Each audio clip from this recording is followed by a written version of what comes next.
Hey friends, it's Miss Pariseau here. Welcome back for part 2 in our geometry review series. We're still working with the Pythagorean theorem, but now this time we're taking a look at word problems. So for this particular section, we're going to just really, the main idea here is as we go through and read these, we want to be drawing a picture. Because remember, if we have to use, if it forms a right triangle, we need to know, are we finding one of the legs or are we finding the hypotenuse? So let's go ahead and dive in. All right, so we have a ladder. Okay, typical ladder thing, if you're going to use a ladder, right, it's going to lean. So I know that my ladder is leaning somehow. All right, and I know that it's 17 feet or long.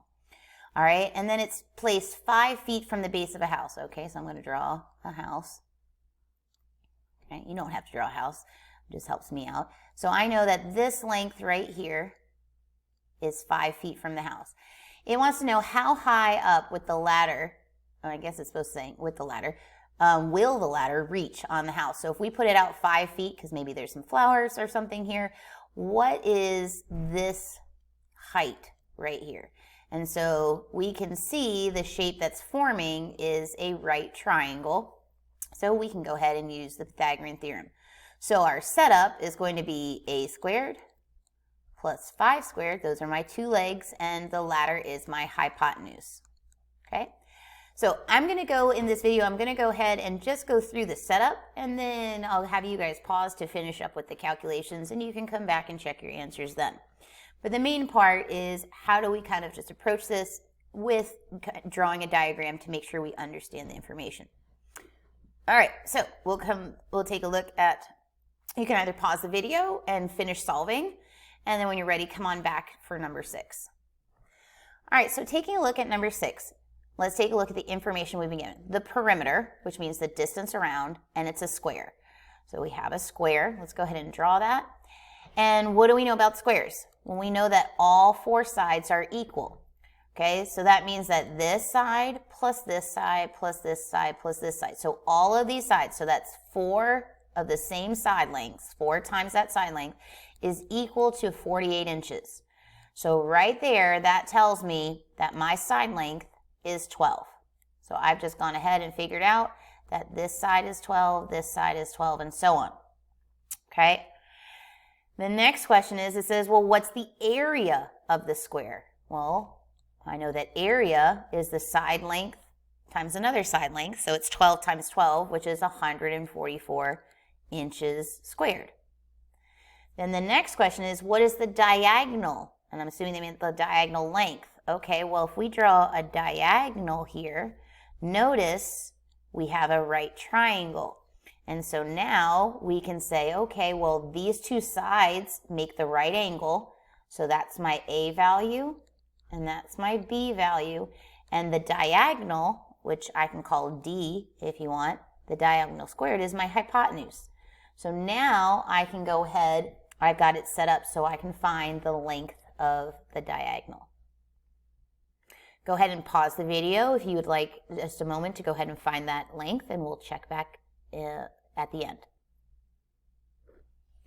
All right, problem number 7. A television at Costco is advertised as 65 inches. All right, I'm going to go ahead and draw myself a flat screen TV here. It says the width. All right, so here's the thing. They don't give you enough information here because you probably don't know this. All right, they should tell you this.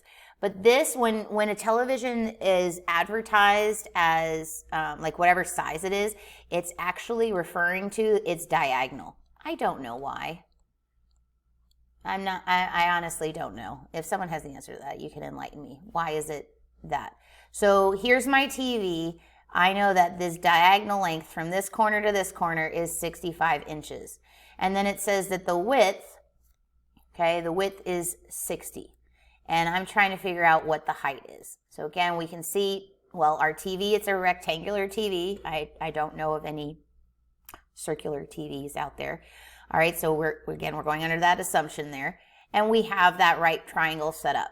And so now we can see again, right, what information do we have, right? And you don't have to use A, B, and C, okay? I like to use letters that remind me what is it that I'm looking for. So I'm looking for the height. So I've got the height squared plus 60 squared is equal to 65 squared. So there's my setup. Okay?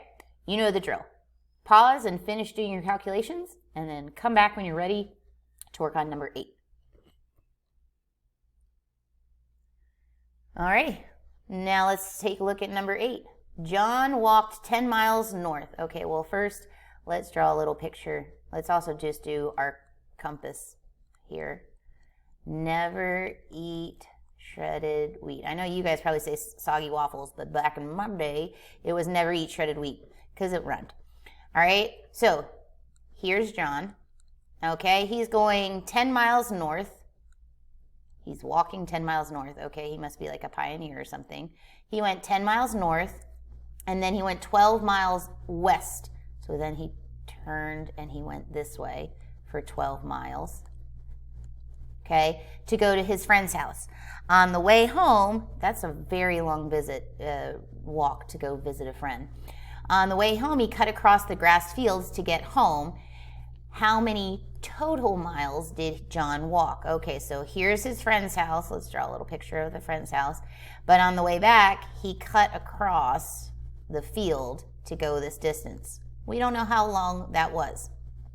Okay, so, well, if we go north and then west, that is forming a 90-degree angle, okay, roughly. And so we can go ahead and do 10 squared plus 12 squared. Well, that's going to equal that diagonal. So I'm going to use D for diagonal, okay?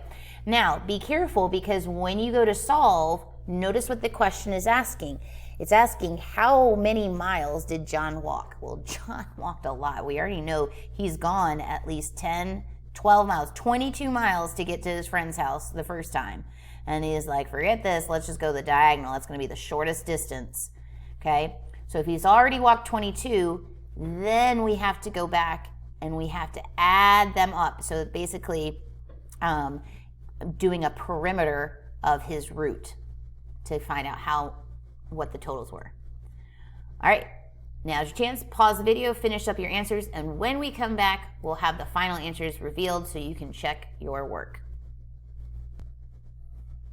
Okay, friends, we're back. You can go ahead and check your work. My answers are circled. I did put them in some sort of sentence or at least with some labels on them. So some things to point out. Make sure you're rounding to the place value that they asked, like here, estimate to the nearest whole number. So I showed just what it went out to, and then my final answer was fully rounded. All right, here, number 6, estimate to the nearest tenth. When I did my square root, I got 16.97. So the 10th is technically that 9, but that 7 bumps it up. So that's why it's coming out as a whole number. This one was a perfect square, even though it said estimate to the nearest 10th. We didn't need to. And same thing here, estimate to the nearest 10th. So our friend John is very tired after visiting his friend. I'm really hoping he stayed for a while because that's quite the journey. But notice like some questions are like what the total amount of miles he walked was 37.6. Another question I thought, I was like, okay, well that diagonal, if he had just walked that originally, how much mileage would that kind of have saved him? He would have cut off like about 6.5 miles from his original first trip if he had just gone the diagonal. So different ways to think about it, like, hey, how much of a shortcut was it? Saved him 6.5 miles of extra walking, and if I'm walking, that's a lot, right? If it's a drive, maybe not too bad, but if I have to walk it, yeah, I don't want to. All right, so let's go ahead and just wrap up this bottom part down here, and then we'll come back for part 3 or whatever part we're on at this point. Okay, this is the converse of the Pythagorean theorem. Is it a right triangle? Well, basically, if it's a right triangle, we know it's a right triangle, it will fit this rule. And that means that the C value is the supposed hypotenuse, and the hypotenuse is the longest side. So we want to identify what is the potential for our longest side. So in number 9, 10 is the potential to be the hypotenuse. So we're going to test it out. Does 6 squared plus 7 squared equal 10 squared? right? This is where you have to have your work to support that answer. Does 36 plus 49 equal 100? Is that a true statement? Again, don't make people who are looking at your work do the math. They should be able just to follow your steps. And I get on the left side 85 and on the right side 100. Does 85 equal 100? No. So therefore, it is not a right triangle. It can be a triangle, but it's not a right triangle. Okay? All right, so same thing with number 10. Go ahead and pause the video and see if you can figure out, is it a right triangle and have the right proof. Come back when you're ready to check your answer. Okie dokie. So be careful here. Look at the numbers, right? You have to make sure you're picking what's the potential hypotenuse. The potential hypotenuse is actually right here. That's the longest side. So when we go to plug this in, 16 squared plus 30 squared, does it equal 34 squared? Okay, so we got 16 squared, which is 256. 30 squared is 900. And 34 squared is 1,156. So we're not solving for anything. We're keeping the left. We're seeing if the left side matches the right side. So the right side's already fully simplified. We simply go ahead and add those two, and they match. So therefore, yes, it's a right triangle. All right, I'm just going to put an abbreviation. Okay, and then number 11, this was how we first introduced the idea. This is a visual of what the Pythagorean theorem is stating. So again, here's that right angle. This is your side A, this is side B, your legs, and this is your side C. And when we say A squared, we're referring to the square that is built off of that side. Same thing here. B squared is this square. And so in the formula, A squared plus B squared, and we took a look at this, we saw Post-it notes, we saw a diagram with the water, right? We saw that when we add these two squares together, it equaled this bigger square. So I could take all the pieces from A and B, and I could fill up this square. So that is what the Pythagorean theorem, like that's a visual that proves the Pythagorean theorem. Okay, so let's take a look at our diagram here. So side length of V, well, that's just counting. 1, 2, 3, 4. So it's 4. All right, so if it's a square, again, you can double check it. 1, 2, 3, 4. So 4 by 4 means that's 16. I might even write that in there. Side length of W, okay. Doesn't matter since it's a square, it should be all the same. 1, 2, 3. Okay, we can see that again. 1, 2, 3. So we have 3. Well, 3 by 3 is 9. So the area on this one is 9. Now, I can't count the side lengths here on X. And the reason I can't is because it's a diagonal, right? If I count it here, it's like 1, and then it kind of looks like it goes here, 2, 3. That's not accurate. But this is where we need to be aware, like, oh, well, I know that this area, right, that side length squared plus this side length squared is going to equal this area, okay? So basically saying A squared, well, that was 4. A squared, 4 squared is 16. B squared was 9. And it's going to equal C squared. Well, that's 25. So that's the area of X. And if I wanted to find the side length, I take the square root. All right, well, tune back in for the next part where we will wrap up our Pythagorean theorem with using the distance, and then we'll transition into angle relationships.